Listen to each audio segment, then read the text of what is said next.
Hi everyone, welcome to my YouTube channel How to Geek, where I provide you with daily tech tips and helpful guides. In this tutorial, I'm going to show you how you can fix your login errors in Clubhouse.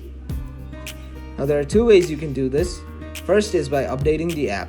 If you haven't updated the app yet, go to the App Store, tap on the search bar, and type in Clubhouse. Tap search. If you haven't updated the app, there will be an update button right next to Clubhouse. Tap on the update button, and once the update is finished, check if the login errors still exist. If it still does, then go back, tap on Settings, scroll down, tap on General, tap on iPhone Storage, and then scroll down until you find Clubhouse. Once you find it, tap on it.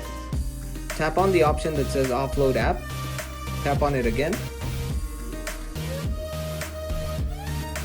Once the app is done offloading, tap on Reinstall App. As you can see, Clubhouse is being reinstalled into my phone. Once Clubhouse is reinstalled into your phone, check if the login error still exists, and if it still does, then try restarting your phone and try again. And that is it. Thank you very much for watching this video. Be sure to leave a like, share this video, and subscribe to our channel for more helpful content just like this.